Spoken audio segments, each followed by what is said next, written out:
The Holy Gospel according to St. Luke, the 19th chapter. Glory to you, O Lord. After he had said this, Jesus went on ahead, going up to Jerusalem. When he had come near Bethphage and Bethany, at the place called the Mount of Olives, he sent two of the disciples, saying, "Go into the village ahead of you, and as you enter it, you will find tied there a colt that has never been ridden. Untie it and bring it here. If anyone asks you, 'Why are you untying it?' just say this, 'The Lord needs it.'" So those who were sent departed and found it as he had told them. As they were untying the colt, its owners asked them, "Why are you untying the colt?" They said, "The Lord needs it."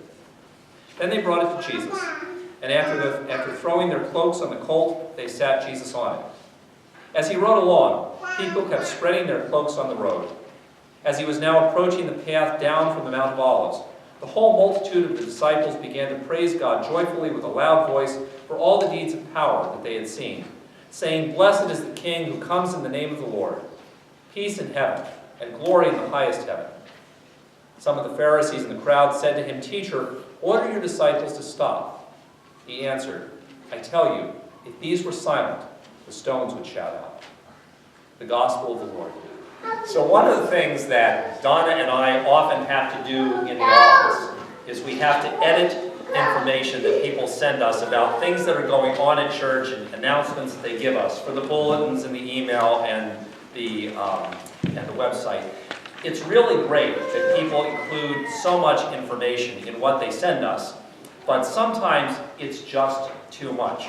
So I have to go through and do some copy editing because I take out details that I think are really interesting, and I'm glad that people are excited enough to include them, but they probably really don't need to be there and they don't really fit. So I was thinking that if I was going to copy edit today's gospel reading, I would probably take out all or most of this stuff about untying the colt. I mean, really, do you need to have all this stuff about the colt being tied up and you got to untie the colt? Did Jesus really expect that his disciples would think that there would be a colt just wandering around, not tied up by its owner? And plus, Luke had a very small amount of space to write with, so why doesn't he just do it in a more efficient way? You could do it something like this. You could simply say, when they approached the Mount of Olives, Jesus said to his disciples, "Go into the village, and when you come to the first colt you see, bring it here." And they did, and Jesus sat on it. See how easy that is? And actually, that's kind of the way John's Gospel does it. But instead, there's all this stuff about go in, and you're going to find a colt tied up, and untie the colt. And bring it. But if anybody asks you why you're untying the colt, then say the Lord has need of it. So they went and they started to untie the colt. And somebody said, "Why are you untying the colt?" And they said, "Well, that's what has need of it." And they started bringing it. And I thought, we've wasted 5 verses just talking about untying the colt. It seems like a huge waste. So then I wondered, is it really a huge waste? Luke's actually pretty careful about the way he talks about and tells the story of Jesus. What if there's something to this untying stuff? And what if the untying is not so much about the colt as it is about the mission of Jesus in coming to Jerusalem? Because it actually seems to me that the journey of Jesus into Jerusalem is, in one sense, about untying people. It's about untying people from the way things have always been. People came and went from Jerusalem all the time, especially at Passover. But now, Jesus was coming into Jerusalem, and he was doing something new. He was upending the way things always worked, usually worked, the way people thought they were supposed to work. Right after Jesus enters Jerusalem in today's gospel reading, he goes into the temple, and he literally upends the tables and cleanses the temple and changes the way things work. Jesus' journey is about untying people from the way things have always been. In a sense, Jesus' journey into Jerusalem is about untying people from a sense of resignation about the way the world always works. Because probably a lot of those folks who saw Jesus coming into Jerusalem were folks that felt like, life is going along okay. And it's not great, it's not horrible, but, it's kind of going on the way pretty much it always does. And they probably approached life with a sense of resignation that this is life, this is the way it is. And they didn't expect anything really to change. They certainly did not expect God to intervene in their lives and do something that would make them shout out with joy. But in coming into Jerusalem, when they see Jesus, they start to experience something that makes them want to shout out and go, wow, something really new and life-changing is happening. Something so great that Jesus says that the stones themselves will cry out if the people tried to suppress it. Jesus' journey is about untying people from that sense of kind of resignation and hopelessness that may have surrounded their lives. And of course, Jesus' journey into Jerusalem was finally about untying people from death itself.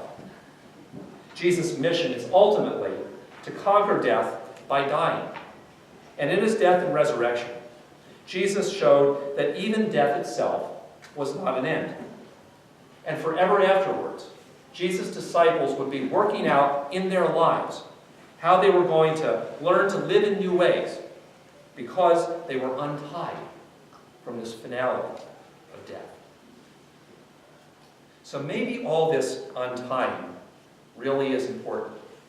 Maybe it's not just a minor detail.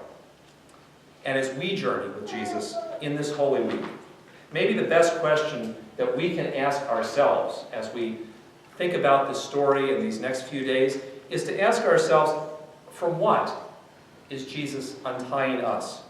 And how is Jesus leading us into new life? What are the things that have tied us down and prevented us from being people who can really rejoice in the new things that God is doing in our lives? And how is Jesus working in our lives to untie us from the way things have always been, the way things have to be, even the way things are that we think they ought to be or have to be? What is Jesus doing in our lives to untie us from a sense of resignation that life really isn't going to change all that much?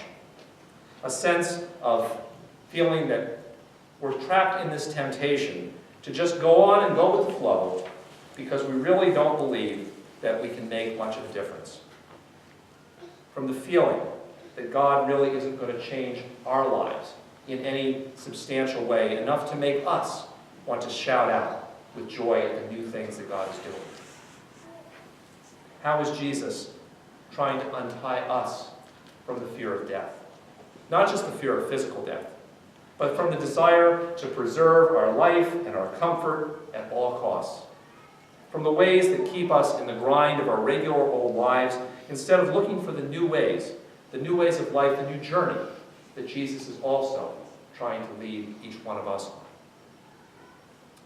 So I invite you, as we continue to contemplate the story of Jesus' death and resurrection in this Holy Week and as we move into Easter, to think about these kinds of questions.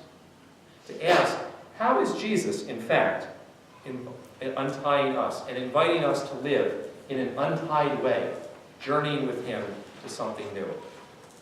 What is it that Jesus is calling you to be untied from? What ties you up and holds you back from following Jesus in ways of new life? And what kind of journey of new life is Jesus calling you to be a part of? Amen.